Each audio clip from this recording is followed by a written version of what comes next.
Buenas tardes para todos, muchachos. El día de hoy vamos a continuar con nuestros tiempos verbales. Hasta el momento nos hemos enfocado en los tiempos pasados.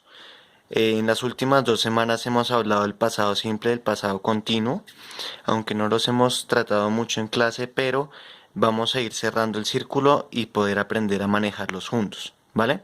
Estamos hablando de los pasados, acordémonos de la manera afirmativa. Dijimos del pasado simple hace unas semanas que indica una acción que se realizó y su fórmula es el sujeto más el verbo en pasado simple. Si el verbo es regular, le colocamos la terminación ed, y si el verbo es irregular, lo encontramos en la segunda columna de la lista de los verbos irregulares. Aquí teníamos alguna información sobre eso, la terminación ed con su ejemplo. Ella escuchó, el escuchar es un verbo regular, por eso le colocamos ed. Y en este caso ella compró, comprar es un verbo regular, entonces cogemos la segunda columna y la colocamos, she bought. Luego de esto hablábamos del pasado continuo. Del pasado continuo decimos que una acción que se estaba realizando, importantísimo esto, su fórmula era sujeto más verbo to be en pasado simple, más el verbo principal en gerundio. Ya todos sabemos a esta altura que el verbo en gerundio debe terminar en ing, no importa que sea regular o irregular. La única novedad es que teníamos que aprender cómo es el verbo to be en pasado simple, y aquí en esta lista teníamos el verbo to be en pasado simple, que cambiaba was o were dependiendo del sujeto. Aquí teníamos el ejemplo, ellos estaban hablando, entonces they were speaking con gerundio. Aquí poníamos algunos ejemplos, etc. El día de hoy, para completar los 3 pasados, recordamos que son 3, ¿verdad? Recordamos que son 3, aquí están. Simple, continuo, hoy nos vamos a fijar en el pasado perfecto afirmativo. ¿Listo? Del pasado perfecto tenemos simplemente que indica una acción que se había realizado.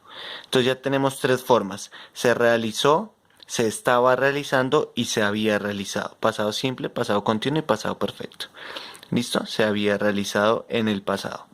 ¿Cómo es su fórmula? La fórmula es sujeto más el verbo to have en pasado más el verbo principal en participio. ¿Listo? Para construir estos tiempos verbales tenemos que seguir esas fórmulas. ¿Ok? Tenemos aquí un sujeto, el verbo to have en pasado que sería had y el verbo en participio en este caso es spoken. Ya vamos a explicar esto un poquito mejor. Y significa ella, had se traduciría como había y spoken, que es un participio, termina en ado, hablado. ¿Listo? Tenemos aquí en las notas lo primero que sería la conjugación del verbo to have en pasado para poder construir ese tiempo, ¿sí? Que aquí nos piden el verbo to have en pasado, entonces tenemos que aprender cómo sería. Aquí les estoy diciendo cómo sería el verbo to have en pasado, que para todos sería had, con D. ¿Listo? I had, you had, he had, she had, it had, we had, you had, they had. ¿Y cómo se traduciría? Pues como yo había, tú habías, él había, ella había, eso había, nosotros habíamos, ustedes habían y ellos habían. En este caso, para esta frase, ella había, she had, aquí tenemos la traducción, y luego el verbo en participio spoken, hablado. Es un verbo irregular, por eso dice spoken. ¿Vale? Esto es importante, tenemos que aprendernos cómo se conjuga, esto es conjugar el verbo, cómo se conjuga el verbo to have en pasado, como anteriormente habíamos visto cómo se conjugaba el verbo to be en pasado. ¿Listo? Otra nota que tenemos por aquí, el verbo to have tiene 2 significados, ¿sí?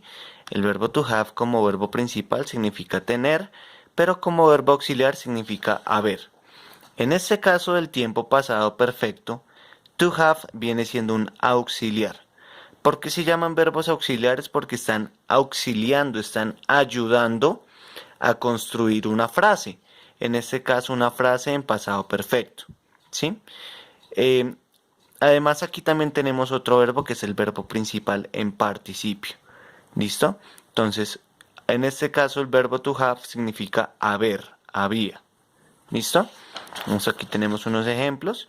tenemos una frase aquí en donde el verbo to have en pasado, esto es to have en pasado, es el verbo principal.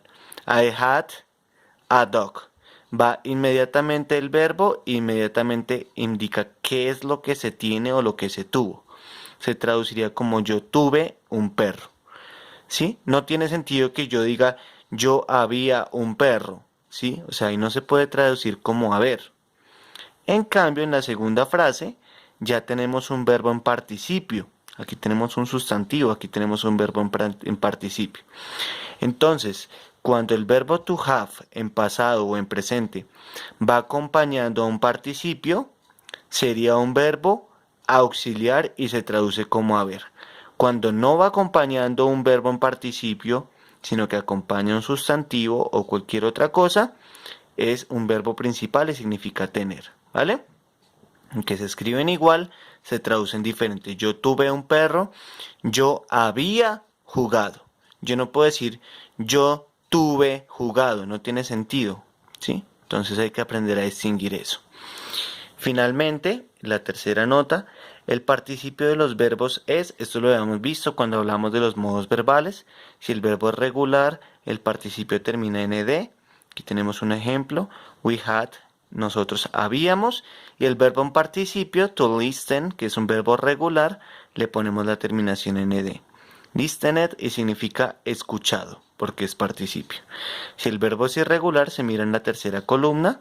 Tenemos aquí una frase, you had, tú habías, y driven es el participio del verbo conducir, que está en la lista de los verbos irregulares que hemos hecho en las planas.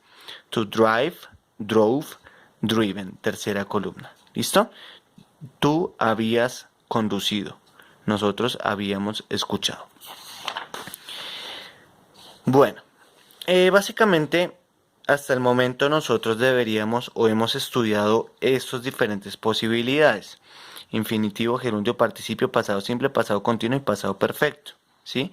Tenemos dos circunstancias diferentes, una en el caso que el verbo sea regular y otra en el caso que el verbo sea irregular. Aquí tenemos las traducciones en español, tenemos que el infinitivo termina en ar o en er, el gerundio que termina en ando o en endo, el participio que termina en ado, ido, el pasado simple que indica una acción que se realizó, ella bailó, él bebió, el pasado continuo, una acción que se estaba realizando, nosotros estábamos bailando, con terminación en ando, gerundio. Ustedes estaban bebiendo, terminación en endo, gerundio. Aquí vemos la estructura, sujeto, verbo to be en pasado, verbo estar en pasado, verbo principal en gerundio, sujeto, verbo estar en pasado, verbo principal en gerundio. Y tenemos el pasado perfecto que fue el que hicimos hoy, sujeto, a la acción se había realizado, por eso está la palabra había aquí. Ellos habían bailado, yo había bebido. Sujeto, verbo haber en pasado, verbo principal en participio. Sujeto, verbo haber en pasado, verbo principal en participio. Si se dan cuenta, bailando aquí estamos usando el gerundio, bailado aquí estamos usando el participio, aquí estamos usando el gerundio y aquí estamos usando el participio. ¿Listo? Hay que analizar estas frases. ¿Cuál es la tarea de ustedes?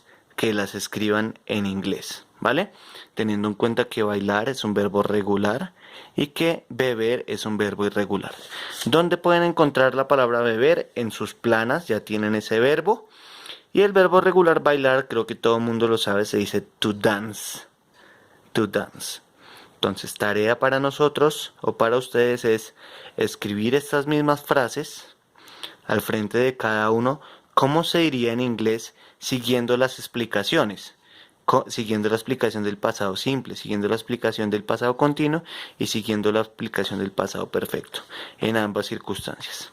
Y en clases vamos a seguir estudiándolos, vamos a seguir entendiendo y avanzando en los tiempos. Con esto acabaríamos modos y pasados. Modos y los tres pasados. Luego pasaríamos al presente, al futuro, luego pasaríamos al negativo e interrogativo. Bueno, espero que este video les haya ayudado mucho, que les guste, que lo entiendan y cualquier inquietud me van comentando en clase, ¿ok? Muchas gracias muchachos, espero que tengan un excelente día.